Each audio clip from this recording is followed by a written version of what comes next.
بسم الله الرحمن الرحيم. الحمد لله الذي خلق السماوات والأرض وجعل الظلمات والنور ثم الذين كفروا بربهم يعدلون. والذي خلقكم من طين ثم قضى أجلا وأجل مسمى عنده ثم أنتم تمترون. وهو الله في السماوات وفي الأرض يعلم سركم وجهركم ويعلم ما تكسبون. وما تأتيهم من آية من آيات ربهم إلا كانوا عنها معرضين. فقد كذبوا بالحق لما جاءهم فسوف يأتيهم أنباء ما كانوا به يستهزئون. ألم يروا كم أهلكنا من قبلهم من قرن مكناهم في الأرض ما لم نمكن لهم وأرسلنا السماء عليهم مدرارا وجعلنا الأنهار تجري من تحتهم فأهلكناهم بذنوبهم وأنشأنا من بعدهم قرنا آخرين. ولو نزلنا عليك كتابا في قرطاس فلمسوه بأيديهم لقال الذين كفروا إن هذا إلا سحر مبين. وقالوا لولا أنزل عليه ملك ولو أنزلنا ملكا لقضي الأمر ثم لا ينظرون. ولو جعلناه ملكا لجعلناه رجلا وللبسنا عليهم ما يلبسون. ولقد استهزئ برسل من قبلك فحاك بالذين سخروا منهم ما كانوا به يستهزئون. قل سيروا في الأرض ثم انظروا كيف كان عاقبة المكذبين. قل لمن ما في السماوات والأرض قل لله كتب على نفسه الرحمة لا يجمعنكم إلى يوم القيامة لا ريب فيه. الذين خسروا أنفسهم فهم لا يؤمنون. وله ما سكن في الليل والنهار وهو السميع العليم. قل غير الله أتخذ وليا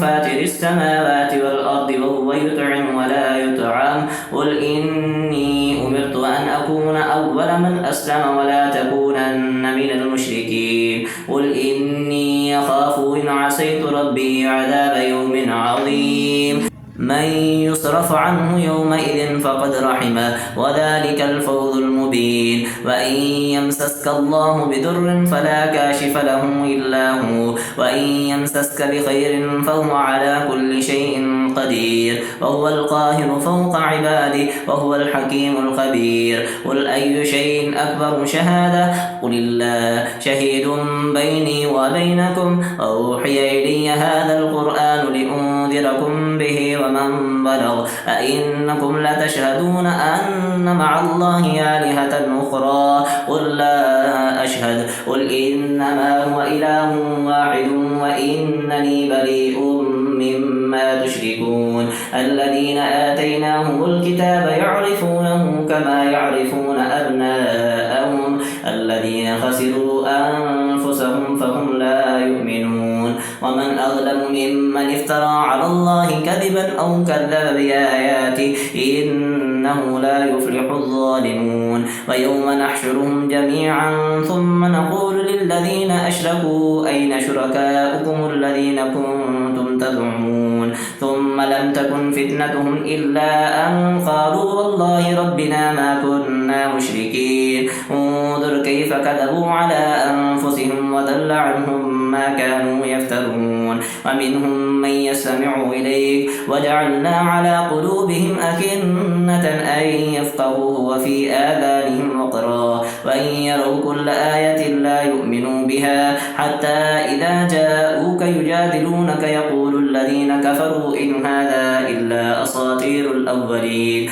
وهم ينهون عنه وينهون عنه وإن يهلكون إلا أنفسهم وما يشعرون. ولو ترى إذ وقفوا على النار فقالوا يا ليتنا نرد ولا نكذب بآيات ربنا ونكون من المؤمنين بل بدا لهم ما كانوا يخفون من قبل ولو ردوا لعادوا لما نهوا عنه وإنهم لكاذبون. وقالوا إن هي إلا حياتنا الدنيا وما نحن بمبعوثين. ولو ترى إذ وقفوا على ربهم قال أليس هذا بالحق قالوا بلى وربنا قال فذوقوا العذاب بما كنتم تكفرون. قد خسر الذين كذبوا بلقاء الله حتى إذا جاءتهم الساعة بغتة قالوا يا حسرتنا على ما فرطنا فيها وهم يحملون أوزارهم على ظهورهم ألا ساء ما يذرون وما الحياة الدنيا إلا لعب ولهو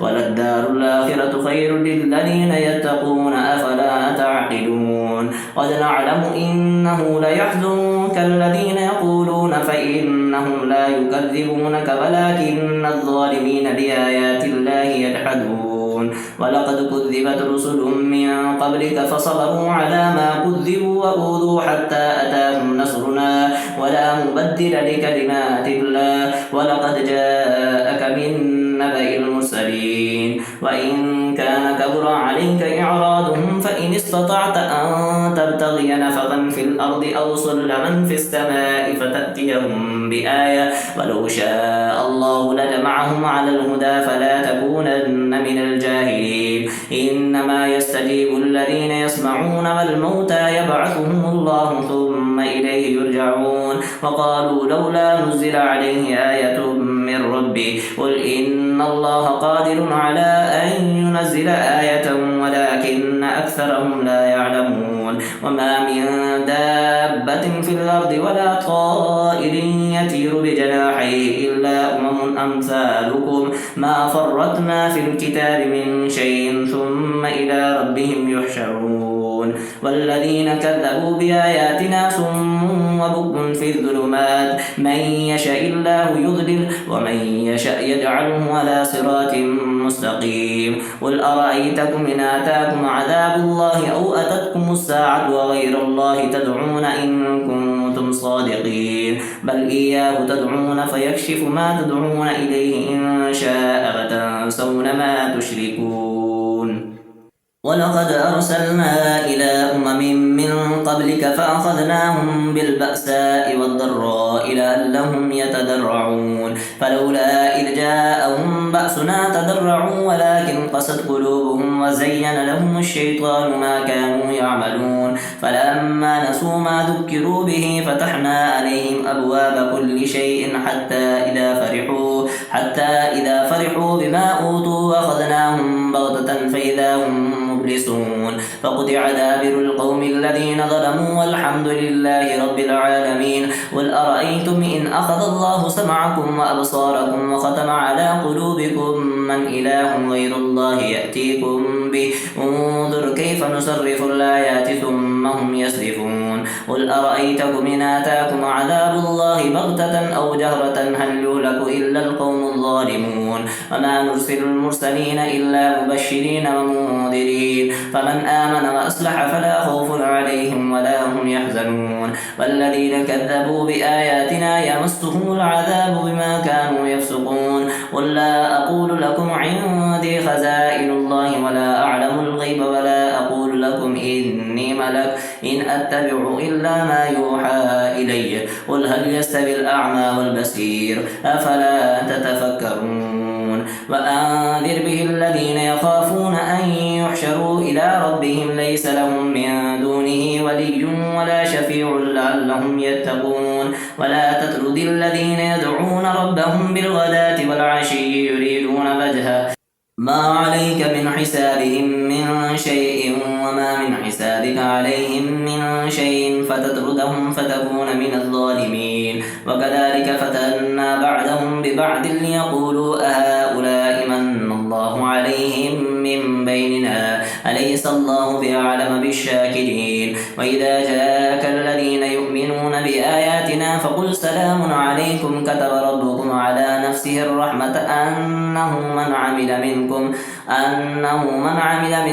سوءا بجهالة ثم تاب من بعده وأصلح فأنه غفور رحيم وكذلك نفصل الآيات ولتستبين سبيل المجرمين قل إني نهيت أن أعبد الذين تدعون من دون الله قل لا أتبع أهواءكم قد دللت إذا وما أنا من المهتدين قل إني على بينة من ربي وكذبتم به ما عندي ما تستعجلون به إن الحكم إلا لله يقص الحق وهو خير الفاصلين قل لو أن عندي ما تستعجلون به لقضي الأمر بيني وبينكم والله أعلم بالظالمين وعنده مفاتح الغيب لا يعلمها إلا هو ويعلم ما في البر والبحر وما تسقط من ورقة إلا يعلمها ولا حبة في ظلمات الأرض ولا رطب ولا يابس إلا في كتاب مبين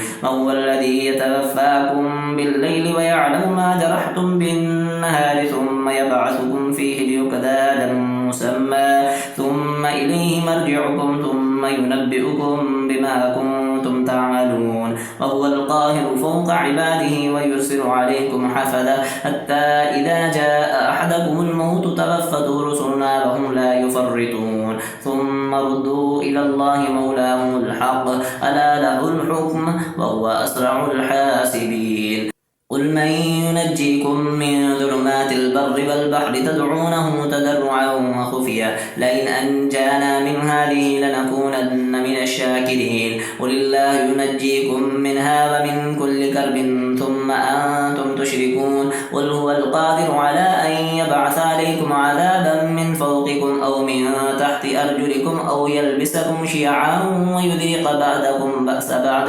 انظر كيف نصرف الآيات لعلهم يفكرون وكذب به قومك وهو الحق قل لست عليكم بوكيل لكل نبأ مستقر وسوف تعلمون وإذا رأيت الذين يخوضون في آياتنا فأعرض عنهم حتى يخوضوا في حديث غيره وإما ينسينك الشيطان فلا تقعد بعد الذكرى مع القوم الظالمين وما على الذين يتقون من حسابهم من شيء ولكن ذكرى لعلهم يتقون وذر الذين اتخذوا دينهم لعبا ولهوا وغرتهم الحياة الدنيا وذكر به أن تبصر نفس بما كسبت ليس لها من دون الله ولي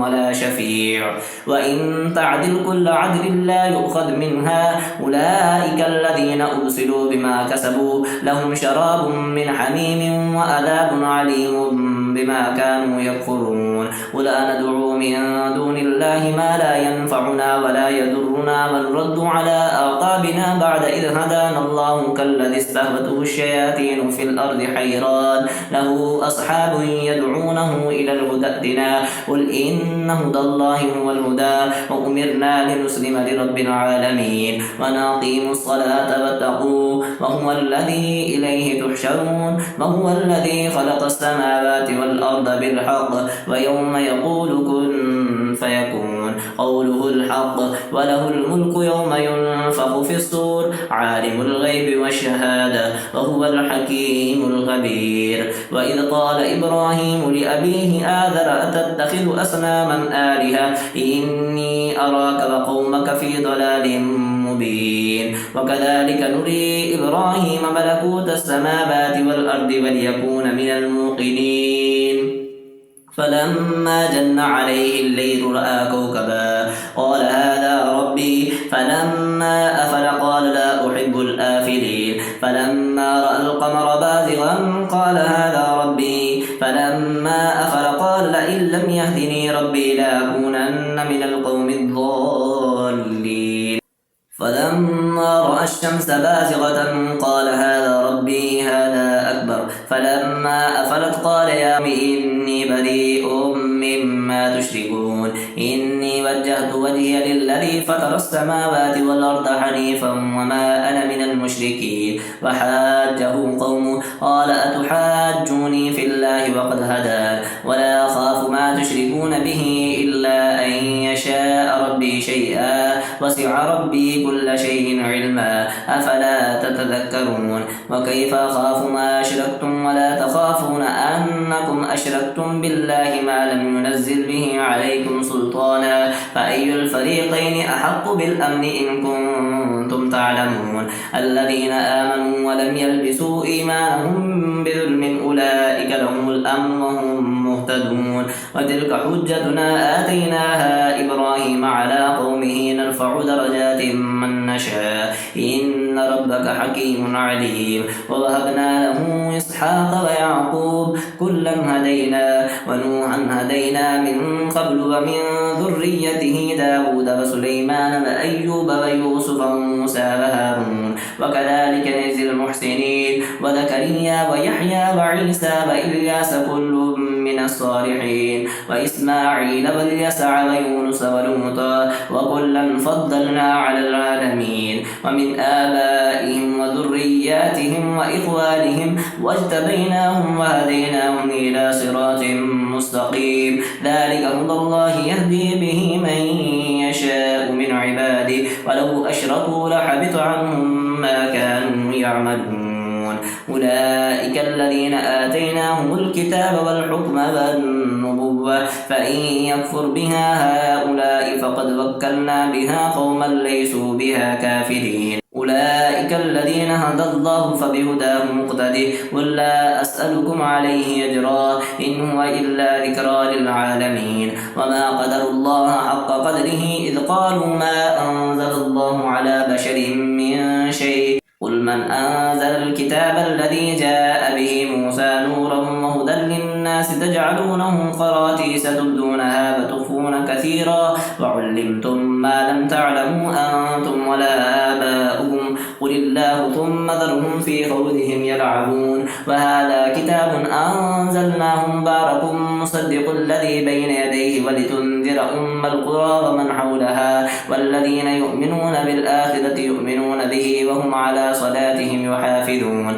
ومن أظلم ممن افترى على الله كذبا أو قال أوحي إلي ولم يوحى إليه شيء ومن قال سأنزل مثل ما أنزل الله ولو ترى إذ الظالمون في غمرات الموت والملائكة باسطوا أيديهم أخرجوا أنفسكم اليوم تجزون عذاب الهون بما كنتم تقولون على الله غير الحق وكنتم عن آياته تستكبرون ولقد جئتمونا فرادا كما خلقناكم أول مرة وتركتم ما خولناكم وراء ظهوركم وما نرى معكم شفعاءكم الذين زعمتم أنهم فيكم شركاء لقد تقطع بينكم وضل عنكم ما كنتم تزعمون إن الله فالق الحب والنوى يخرج الحي من الميت ومخرج الميت من الحي ذلكم الله فأنى تؤفكون فالق الإصباح وجعل الليل سكنا والشمس والقمر حسبانا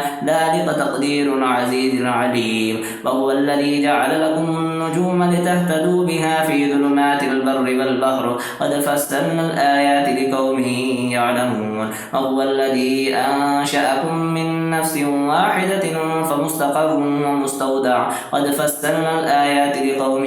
يفقهون وهو الذي أنزل من السماء ماء فأخرجنا به نبات كل شيء فأخرجنا منه خضرا نخرج منه حبا متراكبا ومن النخل من طلعها قنوان دانية وجنات من أعناب والزيتون والرمان مشتبها وغير متشابه انظروا إلى ثمره إذا أثمر وينعي إن في ذلك لآيات لقوم يؤمنون وجعلوا لله شركاء الجن وخلقهم وخلقوا له بنين وبنات بغير علم سبحانه وتعالى عما يصفون بديع السماوات والأرض أنى يكون له ولد ولم تكن له صاحبة وخلق كل شيء وهو بكل شيء عليم ذلكم الله ربكم لا إله إلا هو خالق كل شيء فاعبدوه وهو على كل شيء وكيل لا تدركه الأبصار وهو يدرك الأبصار وهو اللطيف الخبير قد جاءكم بصائر من ربكم فمن أبصر فلنفسه ومن عمي فعليها وما أنا عليكم بحفيظ وكذلك نصرف الآيات وليقولوا درست بل نبينه لقوم يعلمون اتبع ما أوحي إليك من ربك لا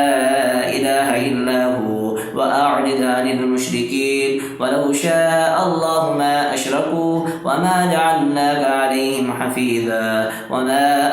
أنت عليهم بوكيل ولا تسبوا الذين يدعون من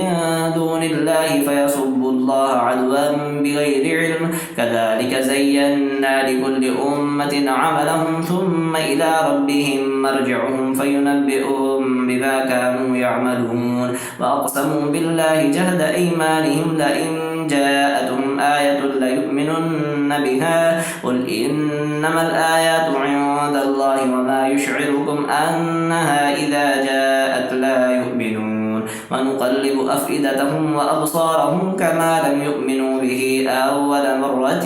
ونذرهم في طغيانهم يعمهون ولو أننا نزلنا إليهم الملائكة وكلمهم الموتى وحشرنا عليهم كل شيء قبلا ما كانوا ليؤمنوا إلا أن يشاء الله ولكن أكثرهم يجهلون وكذلك جعلنا لكل نبي عدوا شياطين الإنس والجن يوحي بعضهم إلى بعض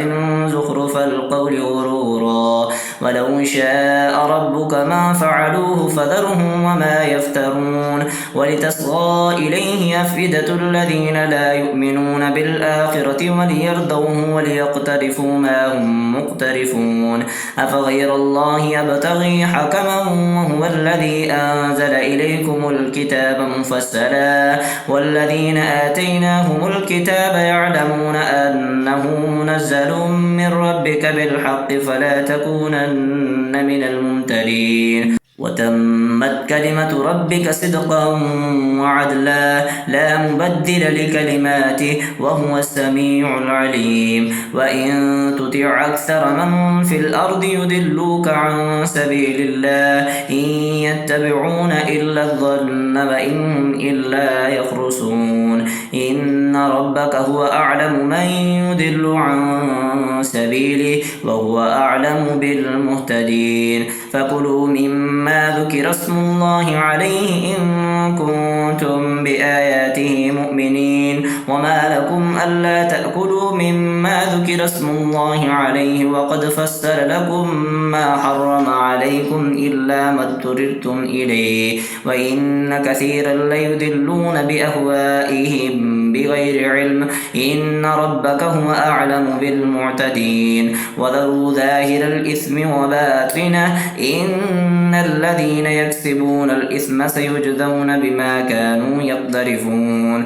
ولا تأكلوا مما لم يذكر اسم الله عليه وإنه لفسق وإن الشياطين ليوحون إلى أوليائهم ليجادلوكم وإن أطعتموهم إنكم لمشركون أفمن كان ميتا فأحييناه وجعلنا له نورا يمشي به في الناس كمن مثله في الظلمات ليس بخارج منها كذلك زين للكافرين ما كانوا يعملون وكذلك جعلنا في كل قرية مكابر مجرميها ليمكروا فيها وما يمكرون إلا بأنفسهم وما يشعرون وإذا جاءتهم آية قالوا لن نؤمن حتى نؤتى مثل ما أوتي رسل الله أعلم حيث يجعل رسالته سيصيب الذين أجرموا صغار عند الله وعذاب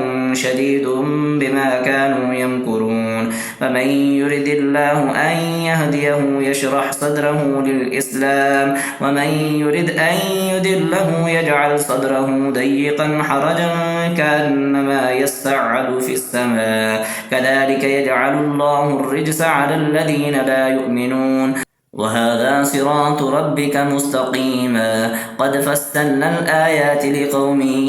يذكرون لهم دار السلام عند ربهم وهو وليهم بما كانوا يعملون ويوم يحشرهم جميعا يا معشر الجن قد استكثرتم من الإنس وقال أولياؤهم من الإنس ربنا استمتع بعضنا ببعض وبلغنا أجلنا الذي أجلت لنا قال النار مثواكم خالدين فيها إلا ما شاء شاء الله إن ربك حكيم عليم وكذلك نولي بعض الظالمين بعدا بما كانوا يكسبون يا معشر الجن والإنس ألم يأتكم رسل منكم يقصون عليكم آياتي وينذرونكم لقاء يومكم هذا قالوا شهدنا على أنفسنا وغرتهم الحياة الدنيا وشهدوا على أنفسهم أنهم كانوا كافرين ذلك أن لم يكن ربك مهلك القرى بظلم وأهلها غافلون ولكل درجات مما عملوا وما ربك بغافل عما يعملون وربك الغني ذو الرحمة إن يشأ يذهبكم ويستخلف من بعدكم ما يشاء كما أنشأكم من ذرية قوم آخرين إنما توعدون لآت وما أنتم بمعجزين قل يا قوم اعملوا على مكانتكم إني عامل فسوف تعلمون من تكون له عاقبة الدار إنه لا يفلح الظالمون وجعلوا لله مما ذرأ من الحرث والأنعام نصيبا فقالوا هذا لله بزعمهم وهذا لشركائنا فما كان لشركائهم فلا يصل إلى الله وما كان لله فهو يصل إلى شركائهم ساء ما يحكمون وكذلك زين لكثير من المشركين قتل أولادهم شركاؤهم ليردوهم وليلبسوا عليهم دينهم ولو شاء الله ما فعلوه فذرهم وما يفترون وقالوا هذه أنعام وحرث حجر لا يطعمها إلا من نشاء بزعمهم وأنعام حرمت ظهورها وأنعام لا يذكرون اسم الله عليها افتراء عليه سيجزيهم بما كانوا يفترون وقالوا ما في بطون هذه الأنعام خالصة لذكورنا ومحرم على أزواجنا وإن يكن ميتة فهم فيه شركاء سيجزيهم وصفهم إنه حكيم عليم قد خسر الذين قتلوا أولادهم سفها بغير علم وحرموا ما رزقهم الله افتراء على الله قد ضلوا وما كانوا مهتدين وهو الذي أنشأ جنات معروشات وغير معروشات والنخل والزرع مختلفا أكله والزيتون والرمان متشابها وغير متشابه كلوا من ثمره إذا أثمر وآتوا حقه يوم حصاده ولا تسرفوا إنه لا يحب المسرفين ومن الأنعام حمولة وفرشا كلوا مما رزقكم الله ولا تتبعوا خطوات الشيطان إنه لكم عدو مبين 8 أزواج من الدأن 2 ومن المعز 2 قل الذكرين حرم أم الأنثيين أم اشتملت عليه أرحام الأنثيين نبئوني بعلم إن كنتم صادقين ومن الإبل 2 ومن البقر 2 قل الذكرين حرم أم الأنثيين أم اشتملت عليه أرحام الأنثيين أم كنتم شهداء إذ وصاكم الله بهذا فمن أظلم ممن افترى على الله كذبا ليضل الناس بغير علم إن الله لا يهدي القوم الظالمين قل لا أجد فيما أوحي إلي محرما على طاعم يطعمه إلا أن يكون ميتة أو دما مسفوحا أو لحم خنزير فإنه رجس أو فسقا أهل لغير الله به فمن اضطر غير باغ ولا عاد فإن ربك غفور رحيم وعلى الذين هادوا حرمنا كل ذي ظفر ومن البقر والغنم حرمنا عليهم شحومهما إلا ما حملت ظهورهما